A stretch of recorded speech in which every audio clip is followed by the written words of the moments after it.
everyone, welcome back to Becoming Dr. Baker. I know it has been a very long time since I've filmed, and I feel like, I've just really struggled with tapping into my creativity and thinking that whatever I put out there would be good enough, and so I would end up filming a lot of videos and just keeping them to myself.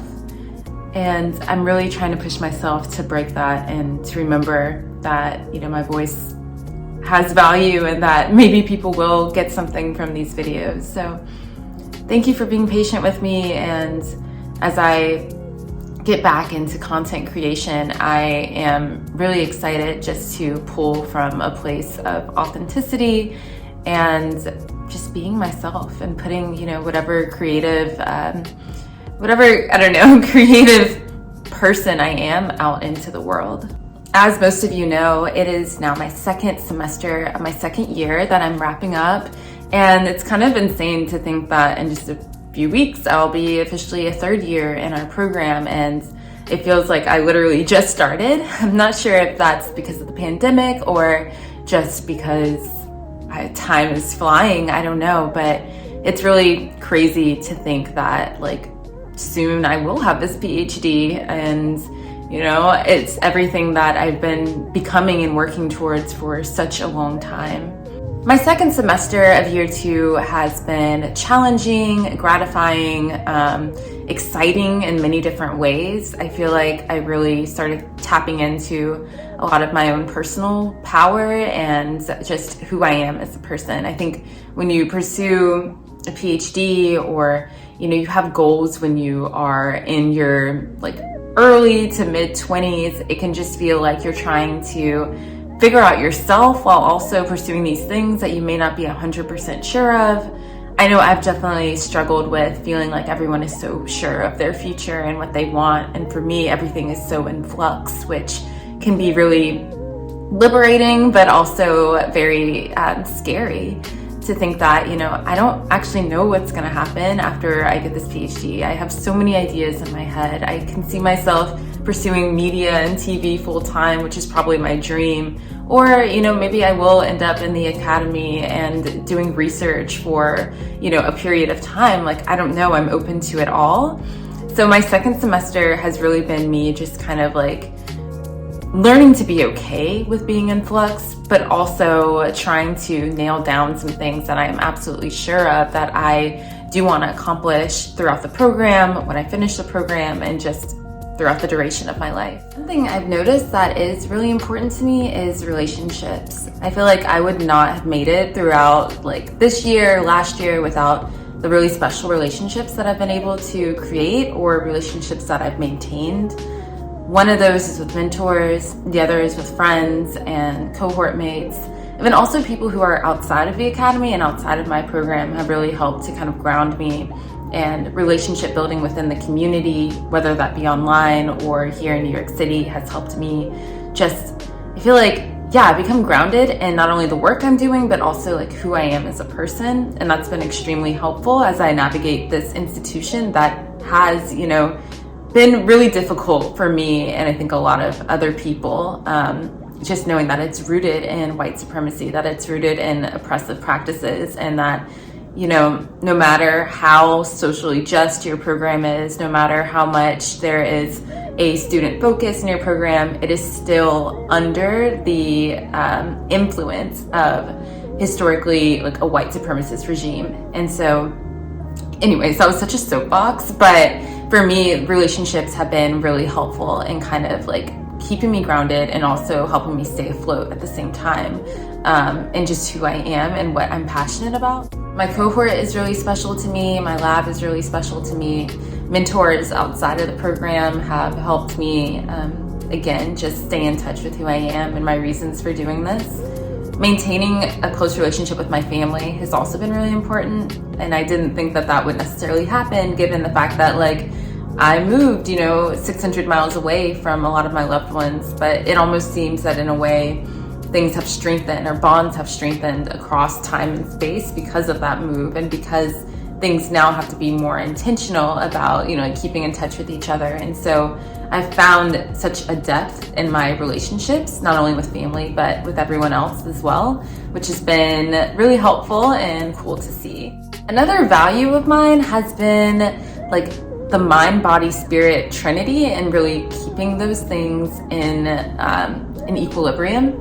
So my roommate is a runner, and she has been motivating me to also try running. One, as a mindful practice, two, as a competitive practice because I just enjoy seeing progress, and three, just as almost a spiritual practice as well. We are training for the half marathon, which by the time I produce my next video, we will have done it. It's in, a few days. And with that has come routine, has come getting in touch with my body, like feeling each foot like hit the pavement and what that feels like to just be so in tune with my body in ways that I hadn't before. When I first moved here, this was really present in my first semester. It was so difficult for me to just feel like myself. Like I felt like I was experiencing myself from the outside, and that out of body experience was really jarring and disjointing and confusing. But I noticed that when I did run, I was back in, like I jumped back in. I don't know if you all remember that show called Danny Phantom from Nickelodeon like a long time ago, but that's how I felt, like, okay, I'm back into my own body. And that's how I felt when I was running. And so continuing that practice and having, one of my best friends to do it alongside of and to learn from has been so helpful. The other part of the Trinity is spirituality. I feel like, I have talked about my faith before, but growing up in a very I feel like conservative Christian community, it has been such a blessing for me to step outside of that and to see that my relationship with God has gotten to me stronger, despite not being so ingrained in a religious community. So getting to step out on my own and feel like, what is my spirituality? Like, how do I define spirituality? And like, what are the practices that are important to me to help strengthen that has been really helpful as well.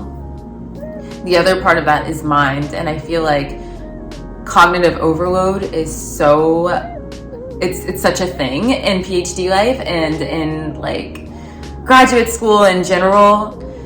So much information, so much, as a therapist as well, just so much emotional information that you have to sit with, so much didactic information that you sit with in classes, and just a lot to take in cognitively, constantly thinking, writing, analyses, or just projects in school and work. And so for me, kind of like keeping my mind in check has been like to get,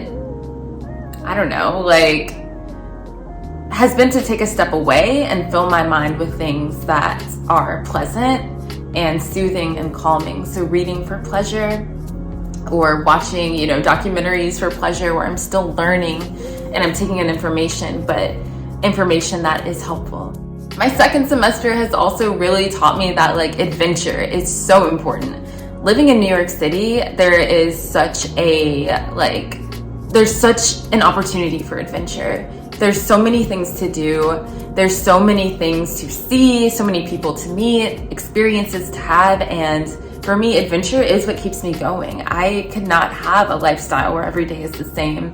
I want to be able to talk about experiences that I have had and also want to have. And to have those at my fingertips is incredible. But with that also comes shame, when I'm not able to engage in those opportunities in the way that I wish that I could. And what I mean by that is when I moved here, I was like, oh, I'm gonna audition for this, I'm gonna branch out, I am going to, just be an extra in a show, or I'm going to pitch my own written things to different audiences. I'm gonna get out there and perform, because that is a value of mine as well. And it was really hard to do that and to put myself out there. And while there is a wealth of opportunity, there's also a limited amount of time, given the fact that I am in a PhD program and that I do have other aspirations. And so for me, keeping adventure at the forefront has been difficult, but also really important for just who I am and who I'm becoming in this becoming Dr. Baker journey. Now, I say this a lot, but authenticity is so key to who I am, to how I want to show up in the world, to the work that I want to do, and to how I want to help others. Authenticity and the freedom to be authentic is something I'm really passionate about instilling in those who I care about, as well as just through my work and my practice, kind of getting to that liberation piece of things. But authenticity has been something I have struggled with so much, because I feel like to be authentic, we have to feel safe, we have to feel valued, and those are things that aren't necessarily promised in this world, especially in academia, and going about just being yourself is really difficult.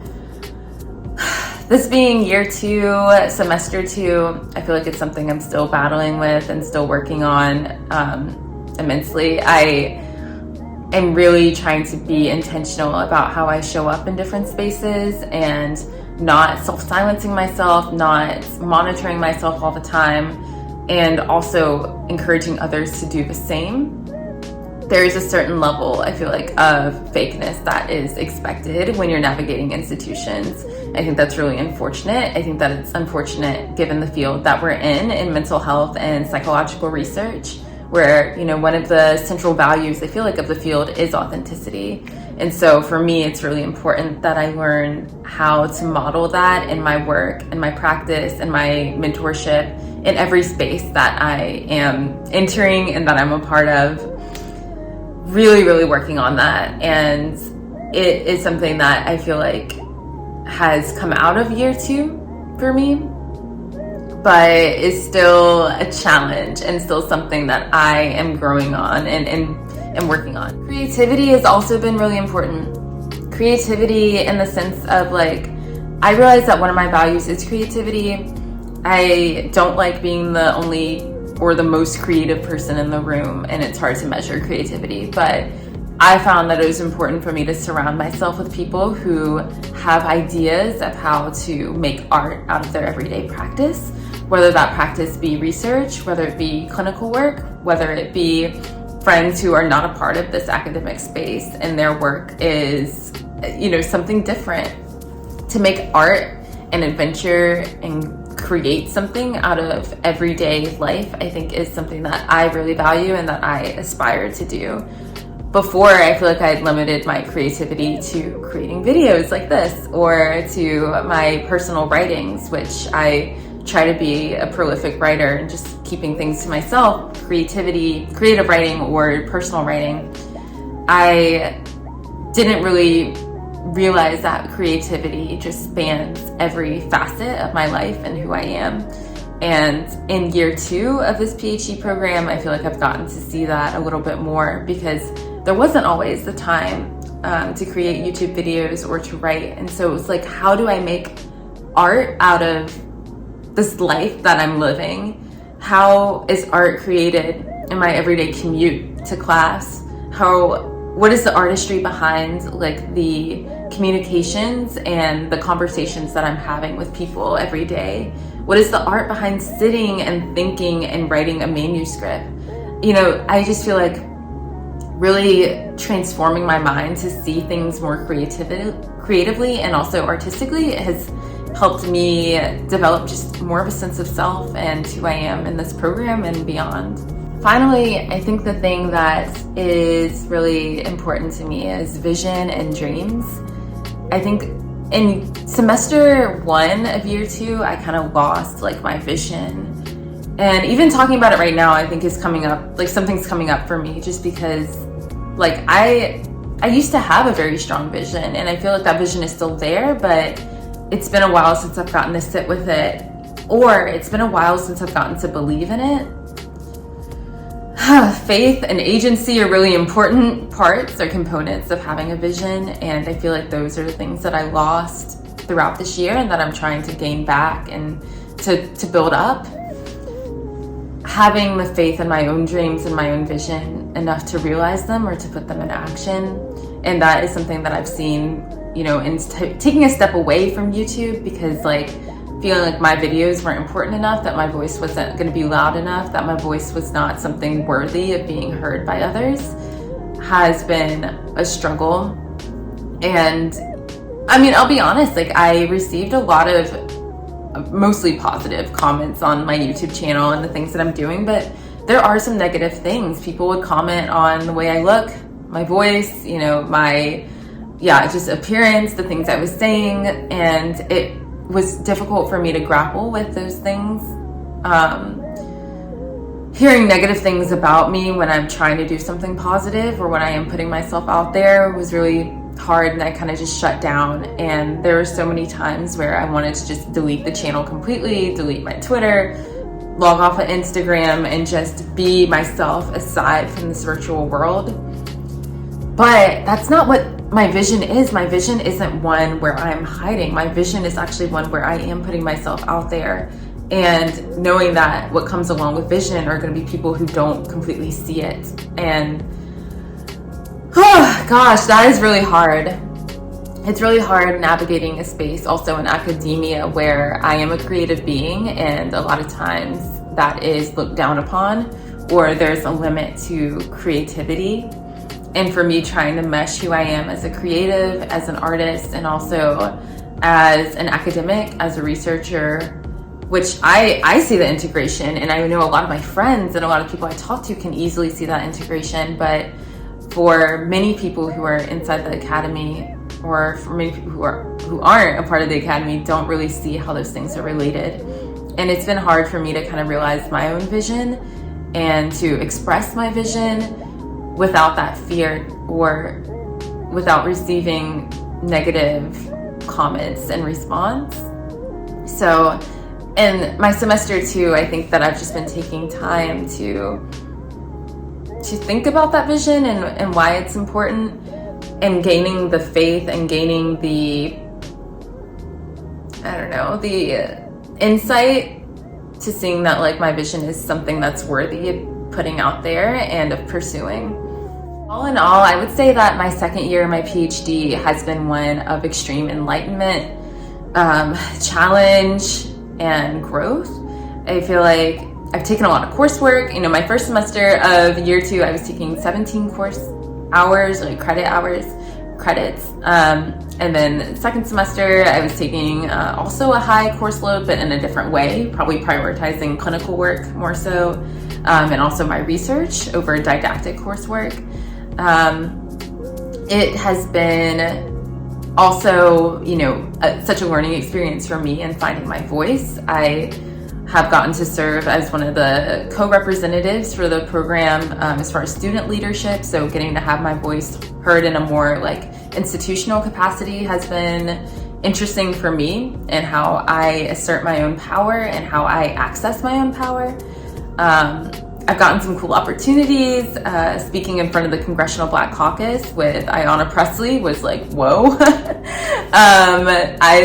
I still can't believe that happened. Also dealing with a lot of rejection. So, applying for things and not getting them has kind of been the theme of this year, unfortunately. And learning how I deal with rejection and how I internalize rejection has been eye-opening for me, and something that I need to work on. But I don't know, like second year has been a lot, and I'm happy to say that I have made it to the other side of it, and that I'm still here, and that I'm still trucking along, even though there are times where I wanted to quit. Many times where I've wanted to quit, but something that keeps me here is, doing those constant checks of like, do I want to be here? And the answer is yes, and just rolling with that. So I realized this has been a long video. It was an unexpected video, a very impulsive one. And I hope that you all enjoyed it. And I just thank you for tuning in to Becoming Dr. Baker. And I hope that more videos will be on the way shortly, but I'm also not promising anything. So we'll see how that goes. All right, bye.